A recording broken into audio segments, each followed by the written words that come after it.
সঙ্গীতা চ্যানেলে আপনাদেরকে স্বাগত। আজ আমি একটা নতুন রেসিপি তৈরি করেছি, সেটা হচ্ছে কাতলার কালিয়া। একবার বাড়িতে ট্রাই করে দেখবেন, খুব টেস্টি হয় খেতে। তার আগে বলছি, ইউটিউব থেকে যারা দেখছেন আমার চ্যানেলটা সাবস্ক্রাইবার করে দেবেন, পাশে বেল আইকনটি টিপে দেবেন, সাথে সাথে নোটিফিকেশান চলে যাবে। এখানে আমি 650 গ্রাম কাতলা মাছ নিয়েছি, তার মধ্যে হলুদ গুঁড়ো দিয়েছি, নুন দিয়েছি স্বাদ মতো, আর একটা মশলা পেস্ট করে রেখেছিলাম আদা, কাঁচা লঙ্কা আর রসুন। ওই মশলাটা ওই মাছের মধ্যে দিয়ে দিয়েছি।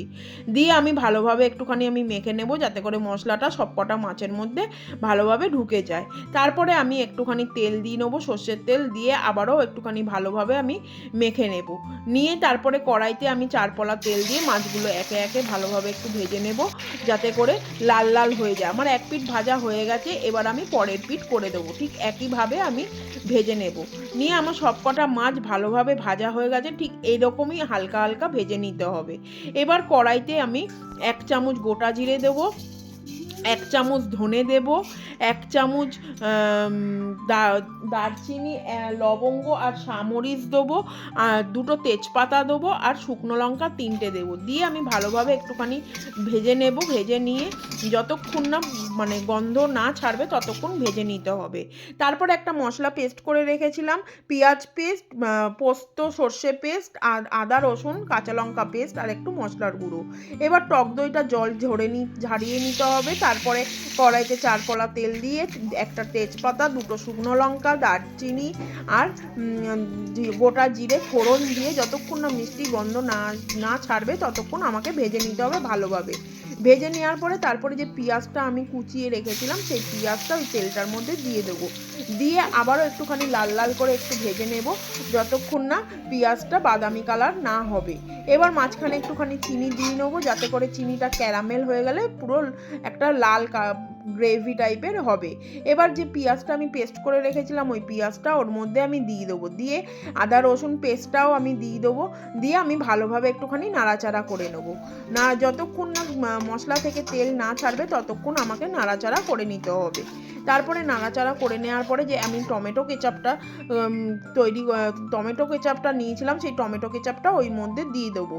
আপনারা টমেটো কেচাপও দিতে পারেন অথবা টমেটোও দিতে পারেন। তো আমার কাছে টমেটো ছিল না বলে আমি টমেটো কেচাপ দিয়েছি। দিয়ে আমি একটুখানি ভালোভাবে নাড়াচাড়া করে নিয়ে তারপরে আমি আবারও ওর মধ্যে স্বাদ মতো নুন দিয়ে দিয়েছি। নুন দিয়ে তারপরে আবার একটুখানি ভালোভাবে একটুখানি নাড়াচাড়া করে নিয়েছি, যাতে করে নুনটা পুরো মশলাটার মধ্যে ঢুকে যায়। তাই জন্য আমি ভালোভাবে একটুখানি নাড়াচাড়া করে নিয়েছি। তারপরে আমি ধনে গুঁড়ো দিয়েছি 1 চামচ। ধনে গুঁড়ো দিয়েও আবারও ভালোভাবে একটুখানি নাড়িয়ে নিয়ে তারপরে জিরের গুঁড়ো দিয়েছি 1/2 চামচ। জিরের গুঁড়ো দিয়ে আবার ভালোভাবে মশলাটাকে নাড়িয়ে নিয়েছি, যাতে করে মশলাটা ঢুকে যায়। তারপরে হলুদ গুঁড়ো দিয়েছি 1 চামচ, কাশ্মীরি লঙ্কার গুঁড়ো দিয়েছি 1 চামচ।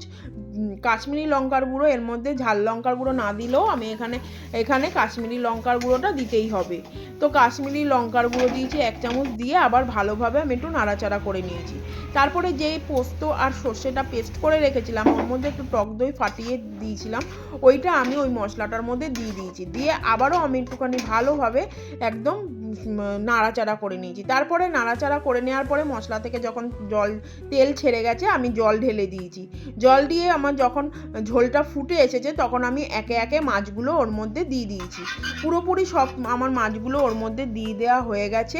এবার যখন আমি নামাবো তার আগে আমি একটুখানি ঘি আর গরম মশলা, যে মশলাটা আমি গুঁড়িয়ে রেখেছিলাম, ওই মশলাটা ওর মধ্যে দিয়ে দিয়েছি।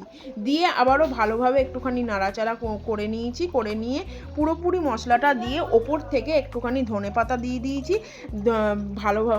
ভালোভাবে ফুটে আসলে আমি রেসিপিটি নামিয়ে ফেলবো। আমার রেসিপিটা তৈরি করা হয়ে গেছে। যদি আমার রেসিপিটা আপনাদের ভালো লেগে থাকে তাহলে লাইক করবেন, কমেন্ট করবেন, শেয়ার করবেন এবং কমেন্ট করে জানাবেন আমার রেসিপিটা আপনাদের কেমন লেগেছে। আজকে এই পর্যন্ত, কালকে আবার আসবো নতুন ভিডিও নিয়ে, সঙ্গে থাকুন।